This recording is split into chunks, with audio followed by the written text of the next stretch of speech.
Hello. हाँ जी, नमस्कार प्यारे साथियों, मैं हितेश शेरावत एक बार फिर से स्वागत करता हूं आप सभी विद्यार्थियों का थ्रोन एजुकेशन के इस ऑनलाइन प्लेटफॉर्म पे। थ्रोन एजुकेशन के इस डिजिटल प्लेटफॉर्म पे आप सभी विद्यार्थियों का हार्दिक स्वागत और हार्दिक अभिनंदन है। प्यारे बच्चों, हमने यहाँ पर एक छोटी सी सीरीज स्टार्ट करी है। एक ये हमारा 15 मिनट का शो रहेगा। इस 15 मिनट में हम वो मोस्ट इंपोर्टेंट एक एक टॉपिक करके डिस्कस करने वाले हैं जो हमारे एग्जाम में टू द पॉइंट वहां से प्रश्न पूछे जाते हैं। और इन टॉपिक्स के जो शॉर्ट नोट्स रहने वाले हैं वो शॉर्ट नोट्स आपको बिल्कुल free of cost throne education का जो टेलीग्राम है या थ्रोन एजुकेशन एप्लीकेशन दोनों पर ही आपको अवेलेबल होने वाले हैं। ये शॉर्ट नोट्स आपके लिए इतने बेहद इंपॉर्टेंट रहने वाले हैं और जो ये छोटी छोटी जो 15-15 मिनट की आपकी जो क्लासें आने वाली हैं ये टू दी पॉइंट ऐसी चीजें इनमें रहेंगी जो आपके एग्जाम में डायरेक्ट बच्चों पूछी जाने वाली हैं। ठीक है, तो चलिए ज्यादा समय खराब ना करते हुए हम टू दी पॉइंट बातें करते हैं। प्लेलिस्ट बच्चों मैंने यहाँ पर क्रिएट करवा दी है, आप प्लेलिस्ट समय समय पर चेक करते रहना। इसमें हम जितने भी छोटे छोटे टॉपिक डिस्कस करने वाले हैं एक भी टॉपिक आपका बेकार नहीं है, उससे सीधे प्रश्न छपने वाले हैं। ठीक है, तो जितने भी बच्चे हैं अपना जो थ्रोन एजुकेशन यूट्यूब चैनल है इसको सब्सक्राइब कर लेना, साथ ही साथ बेल आइकन बच्चों आप प्रेस कर लेना ताकि जैसे ही ये वीडियो आपको मिले 15 मिनट वाला शो आपको मिले आपके पास नोटिफिकेशन आ जाए। और प्लेलिस्ट तो आपको बच्चों चेक कर ही लेनी है, यहाँ पर शानदार प्लेलिस्ट अपन क्रिएट करेंगे। चलिए, लास्ट जो पहला जो हमारा वीडियो था उसमें मैंने आपके साथ में पाठ्यक्रम पर चर्चा करी थी बच्चों। ये जो सेशन रहेगा ये बाल वाटिका भर्ती के अलावा अन्य जो भी राजस्थान की भर्तियां हैं, चाहे रीट की हम बात करें, वीडियो पटवार, सीईटी की अगर हम बात करें या अन्य भर्तियों की बात करें, तो जिसमें भी राजस्थान जी के बच्चों आती है उस सभी के लिए बेहद इंपॉर्टेंट रहने वाला है। ठीक है, तो चलिए आज हम डिस्कस करेंगे राजस्थान के प्रतीक चिन्हों से। देखिए, आपको जो इस क्लास की जो पैनल पीडीएफ जो शॉर्ट नोट्स मिलेंगे ये हमारा थ्रोन एजुकेशन का टेलीग्राम रहेगा। यहाँ इसको आप ज्वाइन कर लेना, इस पर आपको मिल जाएंगे। या फिर आप बच्चों इंस्टा चलाते हो तो आप इंस्टा पेज भी फॉलो कर सकते हो, @हितेश शेरावत सर के नाम से आपको इंस्टा पेज मिल जाएगा। ठीक है, तो राजस्थान का प्रतीक चिन्ह एक ऐसा टॉपिक है, यहाँ से बच्चों क्वेश्चन बनता ही बनता है एग्जाम में। तो चलिए देखो, सबसे पहले राजस्थान के प्रतीक चिन्हों को एक बार समराइज करते हुए हम देख लेते हैं। अगर बच्चों आपसे पूछा जाए कि राजस्थान का राज्य खेल क्या है, तो बच्चों आपको याद रखना है राज्य खेल रहेगा बास्केटबॉल। क्या रहेगा? राज्य खेल रहेगा बास्केटबॉल। और इस बास्केटबॉल को मान्यता मिलती है 1948 में। कब मिलेगी? 1948 में इसको मान्यता मिलती है। उसके बाद में राजस्थान का राज्य पक्षी बच्चों आपसे पूछा जाए तो राज्य पक्षी क्या रहेगा? ये राज्य पक्षी रहेगा, इसको गोडावण बोलते हैं। गोडावण का वैज्ञानिक नाम एग्जाम में पूछ लिया जाता है कई बार, ग्रेट इंडियन बस्टर्ड इसको बोलते हैं। क्या बोलते हैं? ग्रेट इंडियन बस्टर्ड बच्चों इसको बोलते हैं। और इसको मान्यता मिलती है, इसको राजस्थान का राज्य पक्षी घोषित किया जाता है 21 मई 1981 को। ठीक है, फिर आगे चलिए दूसरा देखते हैं राजस्थान का। अगर राज्य पशु बच्चों आपसे पूछा जाए तो राज्य पशु राजस्थान का दो कैटेगरी में रखा गया है। एक तो जंगली कैटेगरी में जो जंगल में निवास करता है, और एक घरेलू कैटेगरी में या फिर यूं कहें कि पालतू कैटेगरी में। ठीक है, तो आपसे जंगली कैटेगरी में अगर पूछा जाए तो राज्य पशु क्या रहेगा? चिंकारा रहने वाला है। और चिंकारा का जो वैज्ञानिक नाम है या अंग्रेजी नाम हम बोले तो क्या रहेगा? इसको गजेला गजेला बोलते हैं। क्या बोलेंगे बच्चों? गजेला गजेला इसको बोलते हैं। और इसको भी राज्य पशु कब घोषित किया जाता है? तो बच्चों इसको 1981 में घोषित किया जाएगा, 22 मई 1981 आपको याद रखना है। ठीक है, चलिए फिर हम बात करते हैं। ये तो हमने देखा राज्य पशु किस कैटेगरी में? जंगली कैटेगरी में। अगर आपसे पूछा जाए बच्चों राज्य पशु घरेलू कैटेगरी में या फिर यूं कहे कि पालतू कैटेगरी में, तो आपको याद रखना है कौन सा रहेगा? ऊंट रहेगा। और ऊंट का अगर वैज्ञानिक या अंग्रेजी नाम देखें तो क्या रहेगा? कैमेलस डोमिडेरियस रहने वाला है। क्या रहेगा? कैमेलस डोमिडेरियस रहेगा। और इस कैमेलस डोमिडेरियस को मान्यता मिलती है राज्य पशु कैटेगरी में 30 जून 2014 को। कब मिलेगी बच्चों? 30 जून 2014 को इसको मान्यता मिलती है। ठीक है, आगे देखिए, आगे राज्य पुष्प की बात करेंगे। राज्य पुष्प अपना कौन सा रहेगा? तो बच्चों आपको याद रखना है राज्य पुष्प रहेगा कौन सा? रोहिड़ा। कौन सा रहेगा? रोहिड़ा रहेगा। और रोहिड़ा के वैज्ञानिक नाम की बात करें तो इसको टिकोमेला एंडुलेटा कहते हैं। क्या कहेंगे? टिकोमेला एंडुलेटा कहते हैं बच्चों। फिर आगे देखिए मोस्ट इंपोर्टेंट है राज्य वृक्ष की बात करें। राज्य वृक्ष की बात करें तो बच्चों क्या रहेगा, खेजड़ी रहने वाला है। और खेजड़ी की अगर हम बात करें तो खेजड़ी का वैज्ञानिक नाम एग्जाम में कई बार पूछा जाता है, तो आपको याद रखना है बच्चों, क्या रहेगा, प्रोसेपिस सिनेरिया। ठीक है, प्रोसेपिस सिनेरारिया इसका वैज्ञानिक नाम रहेगा। और इसको मान्यता मिलती है 31 अक्टूबर 1983 को। तो यहां तक हमने चीजें देखी, ये most important short and sweet matter है। अगर आप ये पहली स्लाइड यहां से देखते हो बच्चों, तो इस एक स्लाइड से एक प्रश्न बनने की सीधी सीधी संभावनाएं हैं। आपको याद क्या रखना है कि कौन सा खेल है, क्या उसका नाम है, क्या वैज्ञानिक नाम है, और कब उसको मान्यता मिलती है। तो एक बार दोबारा देखिए, 1948 में राज्य खेल घोषित किया जाता है बास्केटबॉल। 1981 में गोडावण को राज्य पक्षी घोषित किया जाता है। 1981 में ही राज्य पशु चिंकारा घोषित किया जाता है। ठीक है, यानी कि 1981 में आपको दो चीजें याद रखनी है, क्या, राज्य पक्षी और राज्य पशु दोनों ही 1981 में घोषित होते हैं। 2014 में दोबारा से आपको दो चीजें याद रखनी है। 2014 में राज्य पशु घरेलू कैटेगरी में, और राज्य पुष्प बच्चों आपको याद रखना है, ये भी 2014 में रहने वाला है। ठीक है, और 1983 में बच्चों आपको क्या याद रखना है, खेजड़ी याद रखना है। ठीक है, तो मोस्ट इंपोर्टेंट जो आपके फैक्ट हैं वो तो यहीं पे बच्चों क्लियर हो जाते हैं। उसके बाद अब हम इनको वन बाय वन करके इससे संबंधित कुछ और इंपॉर्टेंट जो चीजें आपके एग्जाम ओरिएंटेड रहती हैं वो एक बार हम देख लेते हैं। तो चलिए, जितने बच्चे देख रहे हैं, जितने जुड़े हुए हैं, जितने भी वीडियो, अगर आपको कंटेंट पसंद आए तो चैनल सब्सक्राइब करके बच्चों ये अपनी अपनी प्लेलिस्ट पर व्हाट्सएप पर एक बार शेयर कर देना। ये सेशन, ये जो सीरीज हमारी यहाँ पर चलेगी 15 मिनट शो, इस 15 मिनट में इतनी इंपॉर्टेंट चीजें मिलेंगी। अगर आप देख नहीं सकते हो तो 2-3 बार अगर इस सीरीज को सुन के चले जाओगे तो आपका राजस्थान जीके का तो लगभग काम इसी में तमाम हो जाएगा। ठीक है, चलिए देखो, राज्य खेल के बारे में बताया, बास्केटबॉल होती है। राज्य खेल से आपसे अगर प्रश्न पूछ सकता है बच्चों, राज्य खेल में कितनी टीमें होती हैं बच्चों, 2 टीमें होती हैं। प्रत्येक टीम में 5-5 खिलाड़ी होते हैं, आपको याद रखना है। अगर हम राजस्थान के संदर्भ में याद रखें तो एक इंपॉर्टेंट पॉइंट याद रखना है, राजस्थान में गांव है दुजोदा गांव, कहां पर पड़ता है, सीकर में। राजस्थान का दुजोदा गांव सीकर, ये प्रसिद्ध है किसके लिए, राज्य खेल यानी कि बास्केटबॉल के लिए।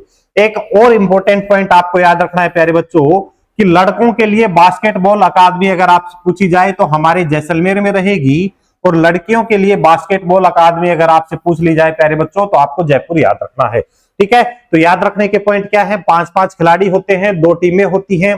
दुजोदा गांव सीकर इसके लिए प्रसिद्ध है। लड़कों के लिए बास्केटबॉल अकादमी जैसलमेर में है, लड़कियों के लिए जयपुर में रहेगी। ठीक है, चलिए आगे चलते हैं, राज्य पक्षी गोडावण की बात करते हैं।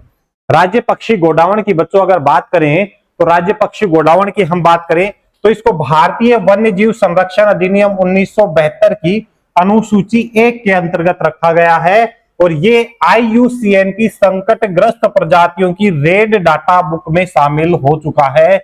यानी कि ये एक तरीके से लुप्त प्राय प्रजाति है, विलुप्त होने की कगार पर है, इसलिए इसको रेड डाटा बुक में रखा है। ठीक है, तो ये हमारा राज्य पक्षी गोडावण है। अगर आप गांव में रहते हैं तो आपने तितर देखा होगा, कुछ कुछ ये तितर जैसा ही लगता है। वैज्ञानिक नाम की बात करें, कोरियोटिस नाइग्रीसेप्स इसका रहता है, और इसको मूलतः अफ्रीका का पक्षी माना जाता है बच्चों। कहां का, अफ्रीका का पक्षी इसको माना जाता है। यहां पर ये इसके कुछ उपनाम दे रखे हैं। इस राज्य पक्षी यानी कि गोडावण को सोन चिड़िया भी कहते हैं, हुकना भी कहते हैं, गुराइन भी कहते हैं, ग्रेट इंडियन बस्टर्ड भी इसको कहते हैं। ठीक है, और उसके अलावा माल मोरडी भी इसको कहते हैं, हाड़ौती क्षेत्र में इसको शर्मिला पक्षी भी कह देते हैं। तो ये इसके उपनाम बच्चों आपको याद रखने हैं, एग्जाम में पूछ लिया जाता है। आगे देखिए, इस गोडावण की बात करें बच्चों, ये जो हमारा गोडावण राज्य पक्षी है, एक डेट आपको याद रखनी है, 1 नवंबर 1980। 1 नवंबर 1980 को गोडावण के ऊपर 2.30 पैसे का डाक टिकट जारी किया गया था बच्चों। ये बेहद इंपॉर्टेंट पॉइंट है, एग्जाम में पूछा जाएगा कि गोडावण के ऊपर डाक टिकट कब जारी हुआ, तो आपको डेट याद रखनी है, 1 नवंबर 1980 को। ठीक है, साथ ही साथ कितने का, 2.30 पैसे का। ठीक है, आगे देखो, यह उड़ने वाले पक्षियों में एक सबसे बड़ा उड़ने वाला पक्षी है, और आकार में बड़ा होने के कारण यह शुतुरमुर्ग जैसा प्रतीत होता है। देखने में आपको कैसा लगेगा, जैसे कि शुतुरमुर्ग हो, ऐसा आपको ये लगेगा। अब देखो इस गोडावण से संबंधित आपको 3-4 चीजें राजस्थान के संदर्भ में प्यारे बच्चों याद रखनी है। अगर आपसे पूछा जाए गोडावण प्रजनन के केंद्र, तो आपको 2 याद रखने, एक तो माचिया जोधपुर में रहेगा गोडावण प्रजनन केंद्र, माचिया जोधपुर में, और दूसरा रहेगा सोरसेन बारा में। ठीक है, तो कितने याद रखने हैं? गोडावण प्रजनन केंद्र 2 रहेंगे, कहां कहां पर? माचिया जोधपुर और सोरसेन बारा। ठीक है, आगे देखो गोडावण हैचिंग सेंटर की बात करें तो मरु उद्यान जैसलमेर में रहेगा। ठीक है, आगे देखो गोडावण का प्रजनन समय कई बार पूछा जाता है, आपको याद रखना है अक्टूबर नवंबर माह के आसपास इसका प्रजनन होता है। ठीक है, आगे देखो इस गोडावण की बात करें तो राजस्थान में मुख्य रूप से कहां आपको देखने को मिलेगा? अगर आप कहो कि सर हमें ये देखना है तो हमें कहां जाना होगा, ये तो नहीं है कि आपके जयपुर, अलवर, भरतपुर या यहां पर आपको मिलेगा। तो देखो इसको देखने के लिए आप मरु उद्यान जैसलमेर जा सकते हो, वहां आपको मिलेगा। सोरसेन बारा में मिल जाएगा, सांकलिया अजमेर के आसपास आपको बच्चों मिल जाएगा। तो 3 जगह ये याद रखनी है, गोडावण प्रजनन केंद्र 2 माचिया जोधपुर, सोरसेन बारा, गोडावण हैचिंग सेंटर याद रखना है, मरु उद्यान जैसलमेर। ठीक है ना, आगे देखो इसको ग्रेट इंडियन बस्टर्ड कहते हैं। 5 जून 2013 को राजस्थान सरकार ने इस प्रजाति के प्रजनन बाड़ों के निर्माण और उनके आवासों का मानव दबाव को कम करने के लिए एवं बुनियादी ढांचे के विकास के उद्देश्य से यह प्रोजेक्ट चलाया गया। कौन सा? आपसे पूछा जाएगा प्रोजेक्ट ग्रेट इंडियन बस्टर्ड कब चलाया गया? तो बच्चों आपसे पूछा जाए प्रोजेक्ट ग्रेट इंडियन बस्टर्ड कब चलाया गया, तो 5 जून 2013 को बच्चों चलाया गया। वेरी वेरी इंपॉर्टेंट है, आपको याद रख लेना है, सीधा आपके एग्जाम में पूछा जाएगा। ठीक है, इस तरीके का प्रोजेक्ट लॉन्च करने वाला राजस्थान देश का पहला राज्य है बच्चों। ठीक है, आगे देखिए अब हम बात करेंगे राज्य पक्षी के बाद में राज्य पशु की बात करेंगे। और ये राज्य पशु बच्चों वन्य जीव श्रेणी में देखें तो कौन सा रहने वाला है? चिंकारा। ये चिंकारा आप देखोगे तो ये कहीं ना कहीं कुछ ना कुछ हिरण के जैसे दिखाई देता है। कैसा? हिरण के जैसे। देखो इसको राज्य पशु का दर्जा दिया जाता है मई 1981 में। वैज्ञानिक नाम गजेला बनेटी इसका है। इसको छोटा हिरण भी कहते हैं। उपनाम क्या है? छोटा हिरण। कुछ ना कुछ आपका हिरण जैसा दिखाई दे रहा है। चिंकारा प्रजनन केंद्र आपसे पूछे तो नाहरगढ़ जयपुर में इसका चिंकारा प्रजनन केंद्र है। राज्य में आपसे पूछे बच्चों राजस्थान में सबसे अधिक चिंकारा जोधपुर में पाए जाते हैं।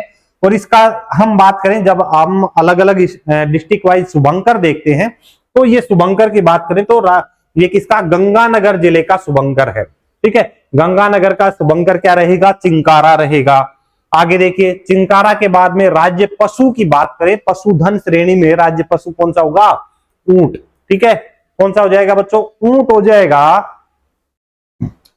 तो ऊंट के बारे में देखो, इसको राज्य पशु का दर्जा मिलता है बच्चों 30 जून 2014 को मिलता है। हमने पहले ही देख लिया, लेकिन बच्चों इसकी अधिसूचना 19 सितंबर 2014 को ही जारी कर दी जाती है।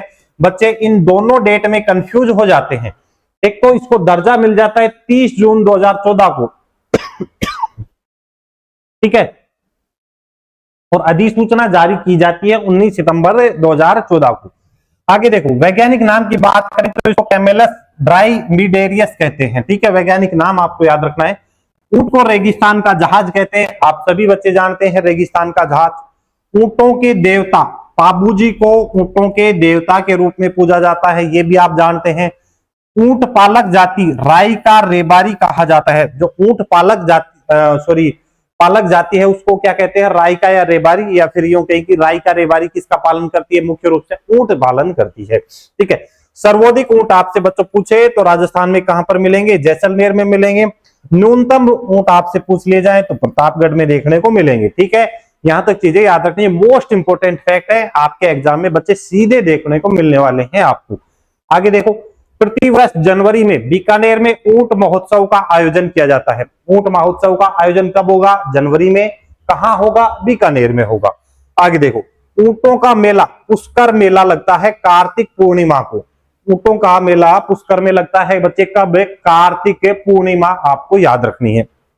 आगे चलिए भैया ऊंट से संबंधित और चीजें देखें तो ऊंट का जो बच्चा होता है, ऊंट के बच्चों को या तो टोरडी कह देते हैं, टोडिया या टोडा। ये ऐसे इंपॉर्टेंट फैक्ट हैं बच्चे, एग्जाम में सीधे 4 ऑप्शन देके आपसे पूछा जाएगा कि टोरडी या टोडिया क्या है। आपकी समझ में नहीं आएगा भैया टोडी या टोडिया क्या है, तो आपको याद रखना है टोडी या टोडिया या टोडा क्या होते हैं, ऊंट के बच्चे को कहते हैं। अब बच्चों आपसे पूछ लिया जाए राष्ट्रीय ऊंट अनुसंधान केंद्र कहां है, तो आपको याद रख लेना है जोहड़बीड़ बीकानेर में राष्ट्रीय ऊंट अनुसंधान केंद्र है।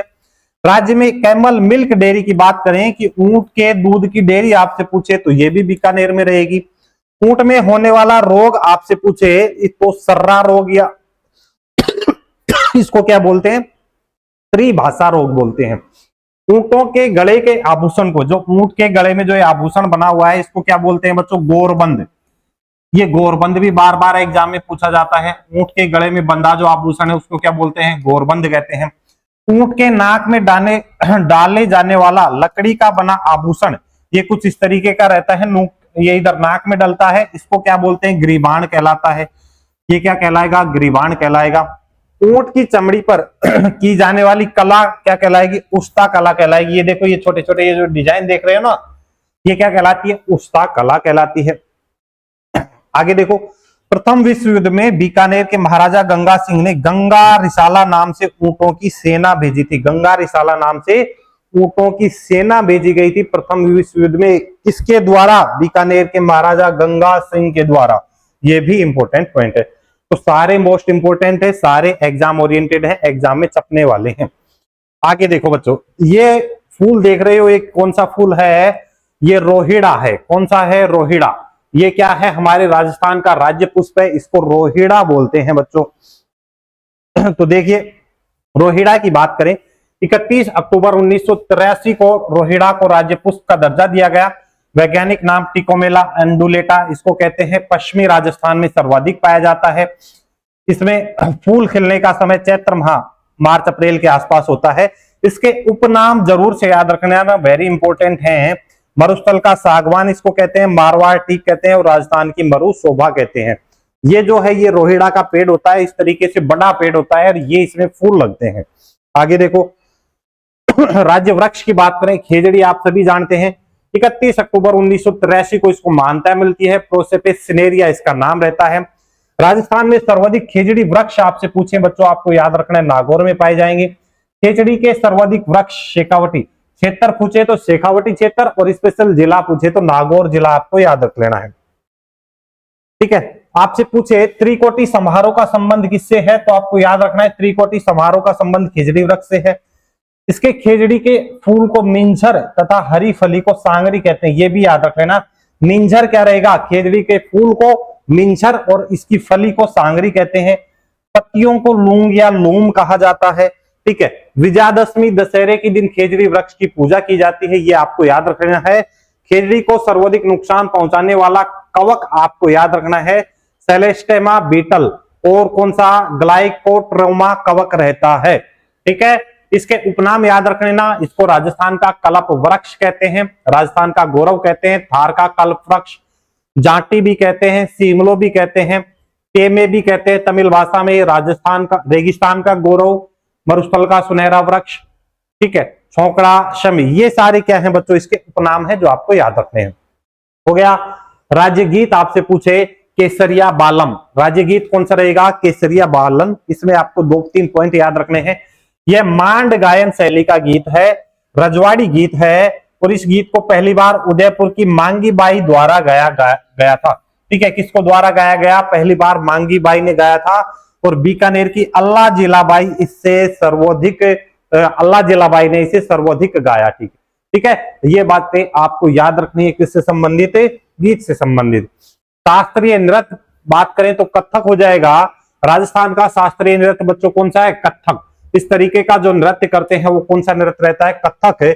इस कथक के प्रमुख 2 घराने हैं बच्चों, एक तो जयपुर घराना है हमारा, और एक कौन सा रहता है, लखनऊ घराना रहता है। इसके प्रमुख कलाकार आपको याद रखने हैं।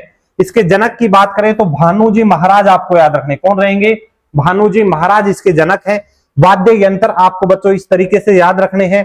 कलाकार में बिरजू महाराज, सितारा देवी, गोपी कृष्ण, ये सारे इसके क्या हो जाएंगे बच्चों, कलाकार हो जाएंगे। इस कथक नृत्य की उत्पत्ति जयपुर से ही मानी जाती है। इसमें कौन सा वाद्य यंत्र, तबला एवं पखावाज इसमें वाद्य यंत्र, ये कौन सा है, तबला और पखावाज वाद्य यंत्र है, इनका इसमें बच्चों प्रयोग किया जाता है। ठीक है। ये सारे नोट्स, शॉर्ट नोट्स आपको कहां मिलेंगे? थ्रोन एजुकेशन का जो टेलीग्राम मैंने बताया, जिसका लिंक डिस्क्रिप्शन में दे रखा है, वहां आपको मिल जाएंगे। ठीक है, आगे देखो, मुख्य तथ्य अलगोजा, जो लोक वाद्य यंत्र है वो कौन सा है बच्चों? अलगोजा है। ये आप देख रहे हो ना, ये क्या है? अलगोजा है। ये क्या है? अलगोजा। ये कैसे बजाए जाते हैं? ये नाक से हवा देकर बजाए जाएंगे। कैसे? नाक से हवा देकर अलगोजा बजाया जाता है। राजस्थान का राज्य लोक वाद्य यंत्र कौन सा है बच्चों? अलगोजा है। यह सुशिर वाद्य यंत्र है। सुशिर वाद्य यंत्र कैसा हो जाएगा? जो हवा से फूंक देकर बजाया जाता है। कहां से? नाक से हवा दी जाती है। मानो ये दो क्या है, एक तरीके से बांसुरी टाइप में होती है, इसको ऐसे नाक में लगा के तब इसको बजाया जाएगा। ठीक है, आगे देखो, 4 छेद वाली 2 बांसुरियां हैं, सुशिर वाद्य यंत्र की श्रेणी में आता है। ठीक है, नाक से। ठीक है, ये सारी हो गई। एक व्यक्ति का नाम याद रखा है, रामनाथ चौधरी। अलगोजा, प्रमुख अलगोजा वादक कौन रहेंगे? ये है रामनाथ चौधरी। बच्चों आपको याद रखने हैं। तो ये था बच्चों आज का हमारा एक छोटा सा सेशन था। इसमें जो भी चीजें आपको बताई गई वो सारी चीजें बेहद मोस्ट इंपोर्टेंट हैं। साथ ही साथ जो बच्चे तैयारी कर रहे हैं बाल वाटिका भर्ती के लिए, तो बाल वाटिका भर्ती के लिए थ्रोन एजुकेशन एप्लीकेशन पर बच्चों लाइव प्लस रिकॉर्डेड कोर्स चल रहा है, जिसमें आपकी शानदार तरीके से, इससे भी बेहतरीन शानदार यूनिक कंटेंट आपको वहां पर अवेलेबल कराया जा रहा है। वो बच्चों आप ज्वाइन कर सकते हो। आपको एप्लीकेशन डाउनलोड करना है। एप्लीकेशन डाउनलोड करके बाल वाटिका वाले सेक्शन में जाना है। जैसे ही आपको जाओगे, यहाँ पर 2-3 कोर्सेस आपको मिल जाएंगे। एक बाल वाटिका भर्ती के लिए आपको प्रीमियम कोर्स मिलेगा, जिसमें आपको कोर्स के साथ में 3 किताबों का सेट मिलेगा, जो आपके होम एड्रेस पर पहुंचाया जाएगा। उन किताबों में इसी तरीके का शॉर्ट स्वीट कंटेंट आपको मिलने वाला है, आपके होम एड्रेस पर डिलीवर होंगी। साथ ही साथ टेस्ट सीरीज बच्चों आपको मिल जाएंगी। ठीक है, तो प्रीमियम कोर्स ज्वाइन कर सकते हो, केवल कोर्स भी ज्वाइन कर सकते हो आप। और अगर आपको बच्चों किताबें मंगवानी है बाल वाटिका भर्ती के लिए, तो ये 3 किताबों का सेट है। ये 3 किताबों का सेट भी आप अपने घर पर मंगवा सकते हो। किताबों का सेट मंगवाने के लिए 1199 रुपए मात्र में। ये व्हाट्सएप नंबर बच्चों दे रखे हैं, ये व्हाट्सएप नंबर पहले सेव कर लेना, 7665905553। इसको सेव करने के बाद इस पर आपको लिख के भेजना है, सर बाल वाटिका भर्ती के लिए किताबें चाहिए। तो आगे का प्रोसेस आपको व्हाट्सएप पे बता दिया जाएगा, स्कैनर भेजा जाएगा, उस पर पेमेंट डाल देना, एड्रेस डिटेल भेजी जाएंगी, वो भर के आप दे देना। ठीक है, और अगर आप ये कोर्स ज्वाइन करते हो बच्चों, तो कोर्स के साथ में तो आपको ऑटोमेटिक किताबें फ्री मिलने वाली हैं। कोई एक्स्ट्रा पेमेंट आपको नहीं करना पड़ेगा। कोर्स से संबंधित भी अगर कोई जानकारी या डाउट रहता है, तो ये जो नंबर दे रखे हैं 7665905553, इस पे ही आप व्हाट्सएप करके जानकारी प्राप्त कर लेना। तो चलिए, सभी चैनल सब्सक्राइब कर लेना। प्लेलिस्ट मैं क्रिएट करवा दी है, प्लेलिस्ट आप चेक करते रहना, बेल आइकन प्रेस कर लेना, इसी तरीके का कंटेंट आपको मिलता रहेगा। इसकी जो शॉर्ट नोट्स जो रहेंगे, ये थ्रोन एजुकेशन टेलीग्राम पर मैं डलवा दूंगा, वो आप ज्वाइन कर लेना। ठीक है।